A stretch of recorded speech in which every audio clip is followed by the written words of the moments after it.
Hi everybody, Michelle McClunan, astrologer and life navigator, and I'm bringing you an astrology update for the next new moon, which is happening on the 6th of June. But if you're watching this before that, you'll be feeling the energy already.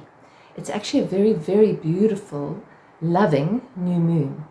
But there's quite a lot of different facets to it, as always, with energy and cosmic energy. So let me try and unwrap it for you. So new moons, as always, are a time for planting new seeds, starting the new month and kind of coming into a quiet place so that we actually prepare for a month's cycle. So this new moon is in the sign of Gemini, which is a mutable air sign, along with 4 other planets in Gemini. So there's an enormous amount of Gemini energy this new moon, all clumped together. What makes it very special is that the Sun, the Moon, and Venus, the planet of love, are all at the same degree. Now this does not happen often, very seldom in fact, that those 3 kind of come together. So it's particularly appropriate for what I'm going to be sharing with you and for the card that I pulled as well. So Gemini is a mutable air sign, which means moving, adaptable, changeable air. Air in astrology is related to communication, to movement, to networking, to our immediate environment, moving around, travel, transport. That's what air is associated with. Without air, I wouldn't be able to make this video and we wouldn't be able to communicate because there would be nothing to bring the sound waves together. So it's mutable air, which is often very busy air. It's restless energy, but it's also the energy of incredible creativity, connection, time spent with others, communicating in general, coming up with new ideas, curiosity, the desire to study, learn, grow. It's also the sign of the mind. Gemini is ruled by the planet Mercury. Mercury is the planet of the mind. Mercury is also in Gemini right now. So Mercury is very strong in Gemini because it actually rules the sign of Gemini, and it's even stronger this new moon because it's actually in a very close alignment with Jupiter, the planet of expansion. Now Jupiter has just moved into the sign of Gemini just recently, and it'll be in the sign of Gemini for a year. It spends about a year in one particular sign. So if you think back to 12 years, around about this time of the year, May, June, 12 years ago, what was going on in your life? If you have a copy of your birth chart, look at the place where the house, which is the area in life on Earth, where Gemini is, from 1 degrees all the way through to the end of Gemini. Where is that playing out in your chart? It could be in the area of relationships or work or health or career. So if you have a copy of your chart, you can actually see and look to see if there are any similar themes going on, if there's a completion happening, and if there's learning and growing. Jupiter is the planet of learning, higher consciousness, learning and growing, and finding our way with wisdom. So Jupiter, the Jupiter cycle is all about that. So to look back 12 years ago and say, where was I then? Where were my thoughts then? How have my thoughts changed? How has my communication changed? Has it changed? Does it need to change? Does it need to be more loving? Do I need to be more centered in what I say, how I say it? Now, this is a time where we can actually look at this. Because Jupiter, this planet of higher expansion and higher learning and growth, is actually in a very strong connection to Pluto. Pluto is the planet of transformation.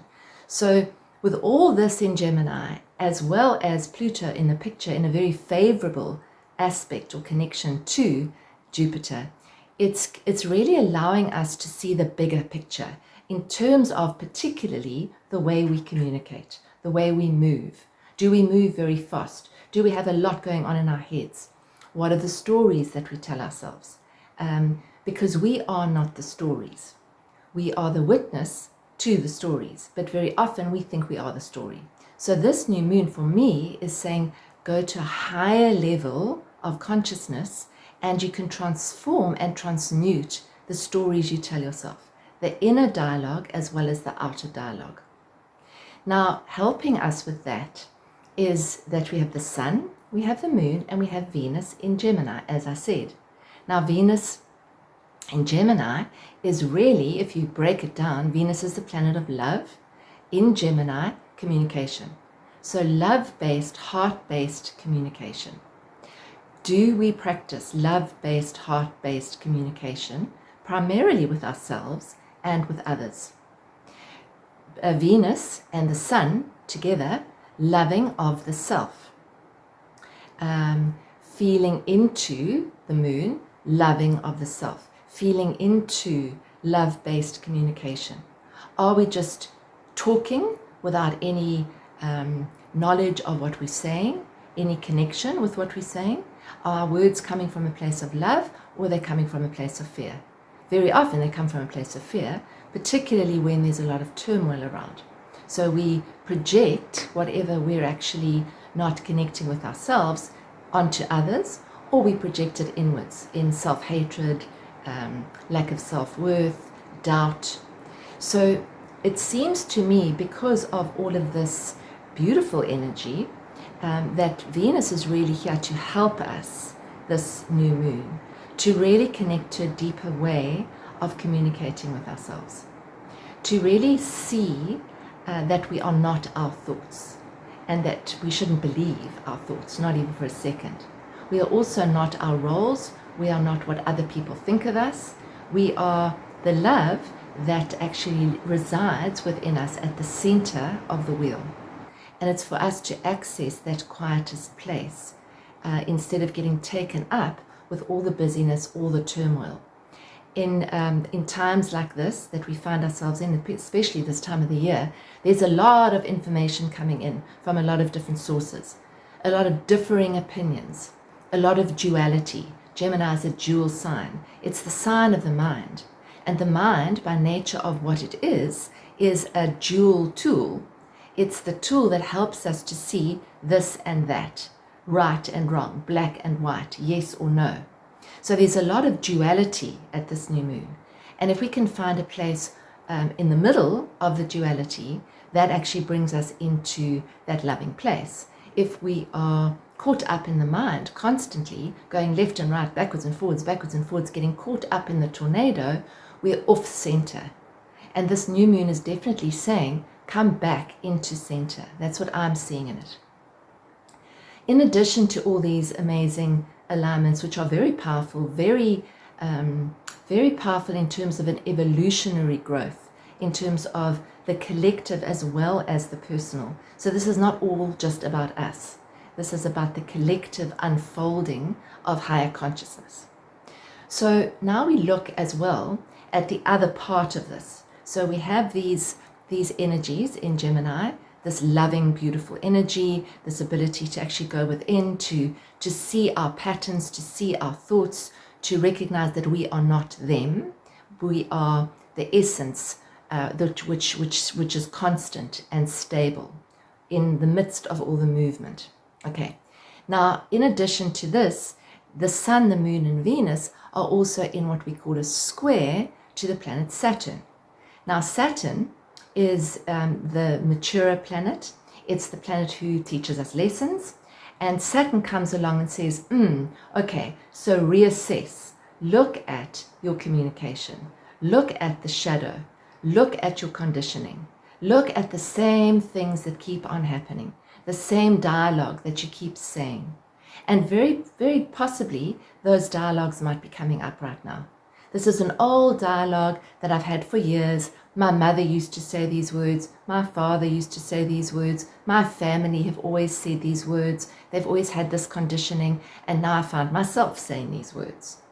This is the chance. This is an opportunity, especially with the Pluto involvement in this new moon, to see it more clearly and to make different choices of the words that we tell ourselves, the words that we speak to others, the thoughts that we have inside our heads, and to realize that we're not them. So Saturn is really helping us with this, but it can feel a bit sticky because it can feel, on the one hand, we want this beautiful, free, friendly, sociable energy, and on the other hand, there can be a kind of a contraction. So the duality that I'm seeing is expansion, contraction, being and doing. Got all these things to do, but I also need to be in my own space. At this time with the Sun and Saturn, and Moon, Saturn, and Venus and Saturn as well, we could be experiencing tiredness. We could experience lack of energy.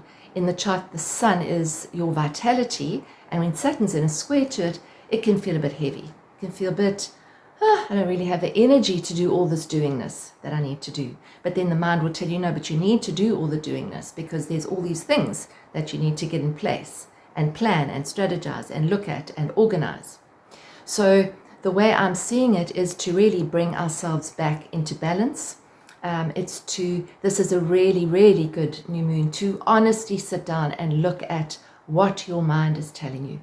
At any moment in any day, just stop for a second, pause, and say, what am I thinking right now? What are the thoughts that are going around in my head right now? Are they true? Probably not. Are they real? Probably not. So what is real? And then to come back to what is real. And what is real is this very moment, the ground that you're sitting on, this breath that you're taking. So I feel this new moon needs a lot of nurturing, a lot of kindness, a lot of feminine energy, due to a lot of the planets this new moon are in masculine signs, which is fine, but there needs to be a balance. And that's where the feminine energy comes in. So connecting with the ground, connecting with the earth, sitting outside, putting your feet on the ground, bringing yourself into an awareness of the nature around you, the gratitude that you feel for Mother Earth, for what you do have, as opposed to what you don't have. This breath, it's a gift. This body, it's a gift. The place that you live in, wherever it is, whatever it is, it's a gift. So it's to bring ourselves back into that, to open the heart. And that's what Venus is saying to us. Venus, the planet of love, right there with the Sun and the Moon. It's beautiful. It's a very beautiful alignment. So what is the love that we have for ourselves? Where do we find our true selves? And we don't find our true selves in the world. We don't find our true selves from what other people think of us. We don't even find our true selves about what we think of ourselves, because the thoughts are not real. So this is a new moon, which is saying go deeper into who am I? Who am I without these stories that I tell myself? This month the theme that we're running in our inner space community is conscious communication. And we're going to be workshopping that in our Zoom calls and in the material that we provide. So you can still join us. We have a session tonight on the 4th, but you can also catch up on the Zoom call if you missed that. So this is the energy of stopping, breathing, connecting with the breath, surrendering, being flexible, not being too stuck on any one thing, on any one plan, on any one goal. When we find ourselves going into the future, bring ourselves back. Do what we need to do in this moment. That's what the energy is saying to me. After the new moon has passed, we're also going to have the Sun in an aspect to Neptune, which is the planet of surrender. It's the planet of deep transformation within. It's the planet of connecting with a deeper part of ourselves as well. So there's a lot of support that we've got this new moon, and for the next few weeks as well. So the card that I pulled is Parvati from the deck The Divine Feminine by Megan Watterson. It's a beautiful deck of cards, and it's particularly apt, this one. She is the goddess of devotion, and her message is, I am a love that doesn't leave. When I commit to love, my soul evolves. Now, remembering what I've just said about Venus being the planet of love, this is very apt. So Parvati embodies the divine strength of devotion. She is the mountain that love becomes when we devote ourselves to another and or to our own soul. She is the Hindu goddess of fertility, love, and devotion, and of divine strength and power. She is the gentle, nurturing aspect of Shakti, or feminine energy. When your soul selects this card, what is soft, gentle, and nurturing like water can be far more powerful than what is inflexible and fierce. The energy of the mountain goddess is about the strength we can give and receive when we devote ourselves to love. Parvati is about the divine feminine potency of being a calm, benevolent presence, especially when something seems to threaten a deeply meaningful relationship. Transformation with this goddess calls for a softening. When a situation is hard, even painful, Parvati is suggesting that you allow your fist to unfold. I love that. As we unfold our fists, everything naturally softens. As we unclench our jaws, everything softens. Open and release what is clenched in fear or stress. Remember that your love is a mountain that cannot be moved, and that this bond between you is holy. No human hands or words can ever break it. The answer of what's next or highest for you can be found through the subtle act of simply abiding. This is the being and doing. Not reacting, not running, not hiding. A deep reservoir of power can surge up from within us when we choose to remain present. Letting devotion inhabit us in moments when our ego has typically fled infuses us with the capacity to transform all of our relationships, to transform our life. Devotion is not attachment.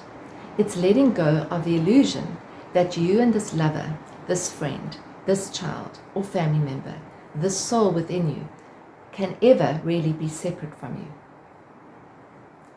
Devotion brings us home to the point and purpose of every relationship, which is love. A love that can never leave, and that like a mountain can never move. A love that evolves the soul. Isn't that exquisite? The reflection is, what am I most devoted to in this moment? And again, the intention, I am a love that doesn't leave. When I commit to love, my soul evolves. So that is a real confirmer for this new moon and for the times that we hold ourselves in. And just a reminder that we are not the thoughts in our head. We are not what other people think of us. We are the calm, abiding presence of love. And that's what Venus is here to teach us. I hope that helps you. I hope that you're able to find some quiet time on the day of the new moon to pause. And I would suggest that during this time, especially for the next few weeks, you find time in your day to pause and just bring yourself back to the center. You're not looking for anything. You're not trying to find anything. You're just coming back beneath the surface of the busy mind. And each time we do that, we realign. And each time we do that, we know that we aren't the busy mind, because we're the witness which sees the busy mind. If this has resonated and helped you, please would you like it and comment. Please comment. I love to get comments from you. It's wonderful to get some feedback and how you're experiencing the energy. If you haven't already, please click the notification button. I only post once every 2 weeks, so it's not too often. And share it if you think it's worth sharing.